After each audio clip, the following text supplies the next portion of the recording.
Hi hello అందరికీ నమస్కారం అండి. Welcome to KS kitchen. నేను మీ కల్పన. అందరూ బాగున్నారా? ఈరోజు నేను ఫిష్ ఫ్రై చేశానండి. చూద్దామా?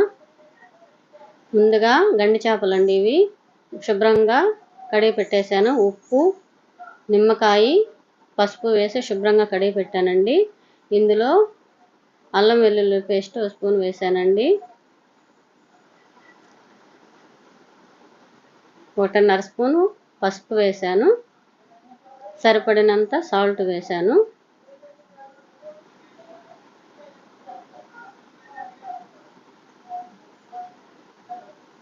కొద్దిగా ధనియాలు తెల్లగడ్డ పొడి చేసి పెట్టుకున్నానండి, అది కూడా వేసేసాను. సరిపడినంత కారం వేశాను.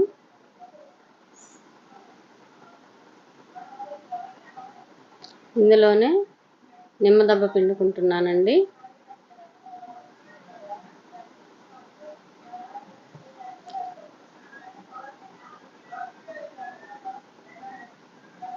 చూసారా? ఇందులోనే కొద్దిగా నూనె కూడా వేసుకోవాలండి.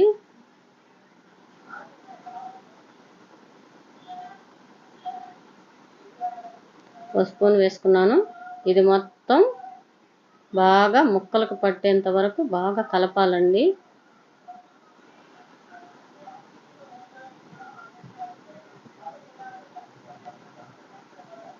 చూసారా? ముక్కలకి బాగా పట్టాలండి. మొత్తం బాగా పట్టాలి.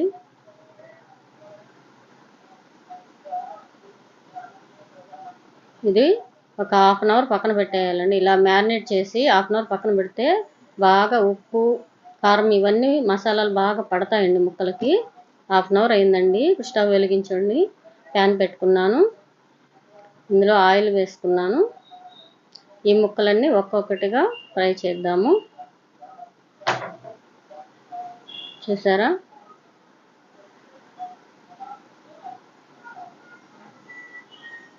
ఈ విధంగా ఫ్రీగానే వేయాలండి ముక్కలు. లాస్ట్లో దించే ముందుగా కొద్దిగా కరివేపాకు ఒక రెమ్మ వేసేసుకుంటే నీచు వాసన లేకుండా మంచి ఫ్లేవర్గా ఉంటుందండి. చూసారా? ముక్కలు ఎలా వేగాయో ఇలా బ్రౌనిష్గా రావాలండి. చూసారా ఎంత కలర్ఫుల్గా వచ్చాయో? ఇదే విధంగా ముక్కలన్నీ వేయించుకుందాము.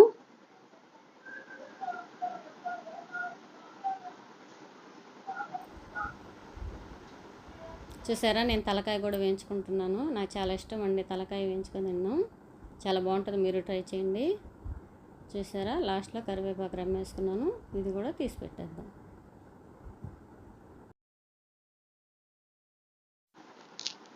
ఈ విధంగా మిగతా ముక్కలు కూడా వేసేసుకోవాలి.